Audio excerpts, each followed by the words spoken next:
Last month's high-level conference in New York brought renewed expressions of support for Rohingya and host communities and renewed interest in finding solutions. I call on all sides to set aside political agendas, prioritize the rights of the people of Myanmar, uphold international law, protect civilians, and allow unhindered humanitarian access. It's time to open humanitarian channels, end the violence, and facilitate a comprehensive political solution. The people of Myanmar are counting on our collective support. Let's deliver it. Ladies and gentlemen of the media, across these challenges, ASEAN can light the way forward. The United Nations is proud to be ASEAN's partner as we work to ensure a better, more peaceful future for people across the region and around the world, and I thank you. Thank you. We will now open the floor for questions. Let me start with South China Morning Post. Wait for the microphone.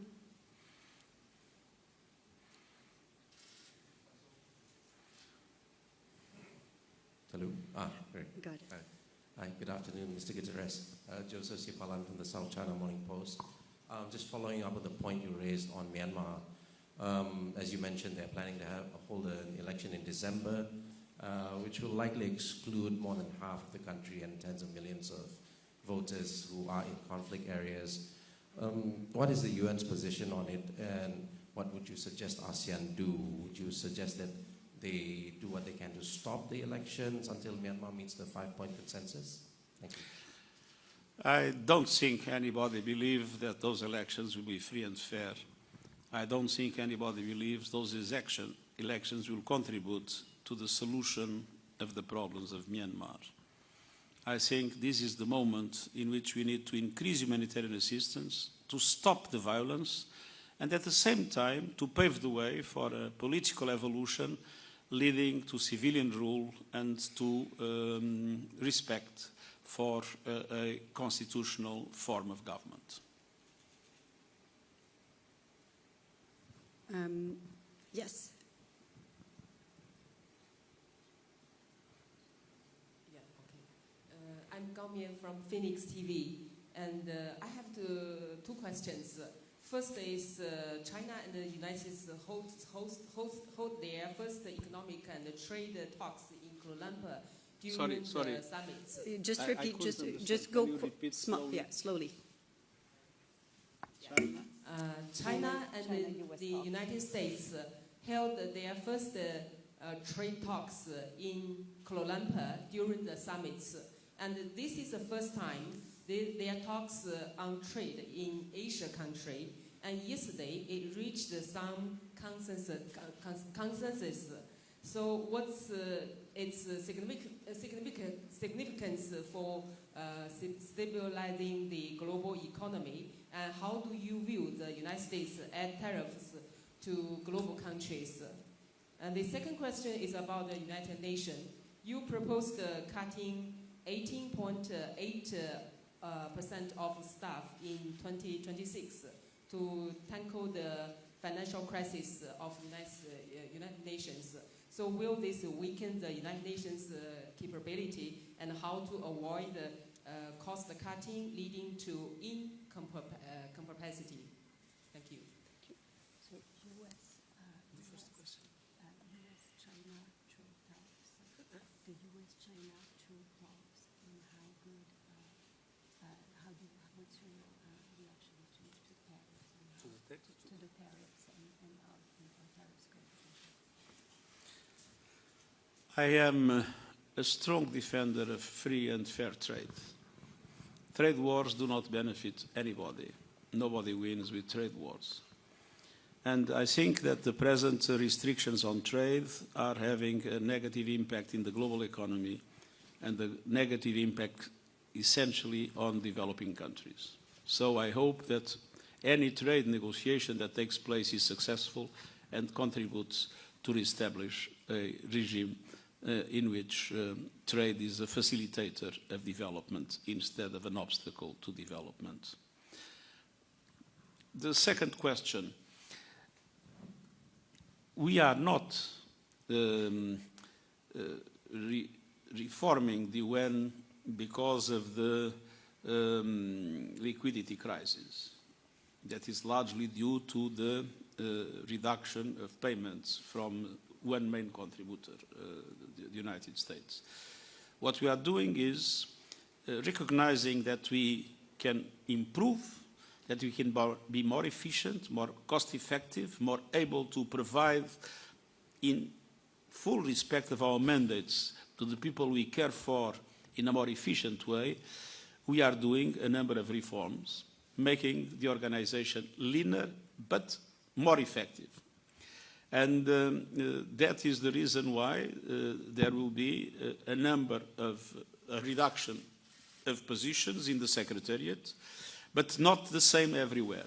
And in particular, everything that relates to support to developing countries on the field in order for them to be able to overcome the present difficulties will not be reduced, on the contrary, will be increased.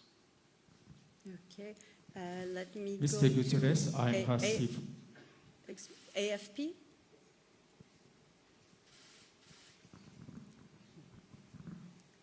Hi, Mr. Guterres. Isabel from AFP.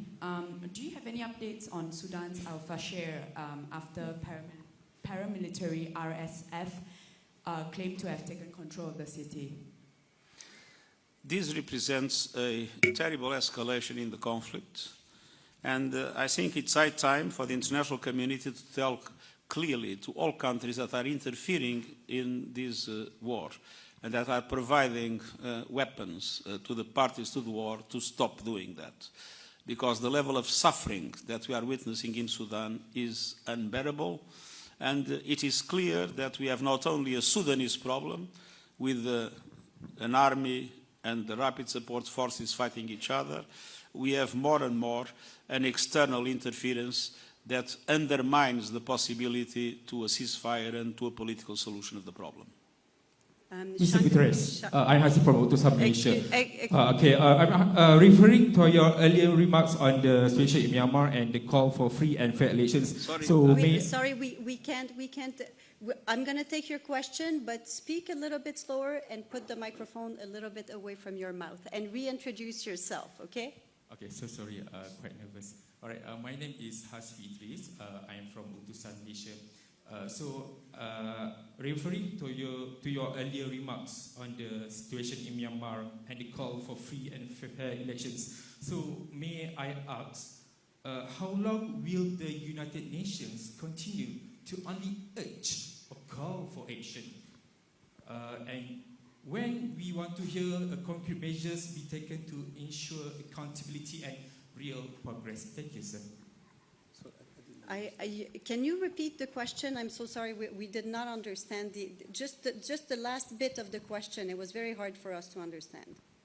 Sorry, so my question is, when will the UN saying or give a concrete measures be taken to ensure accountability and real progress? I mean that maybe beforehand we only heard about we urge.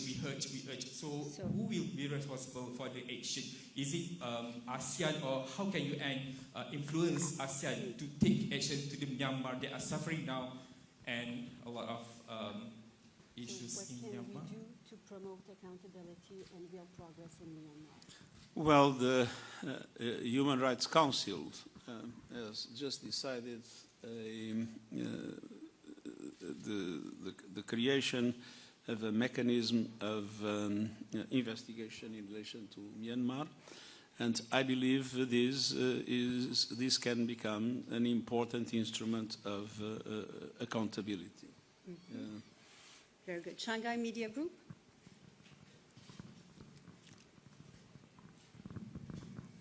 Mr. Secretary-General, it's good to have you here again because we last met in Shanghai. I'm from Shanghai Media Group. This is a question about economy.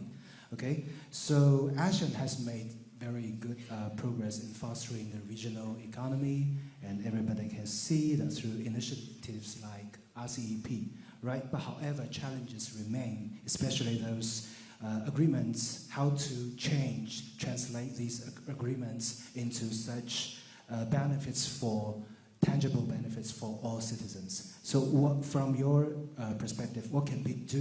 What agreements are you referring to? What agreements are you referring to? Those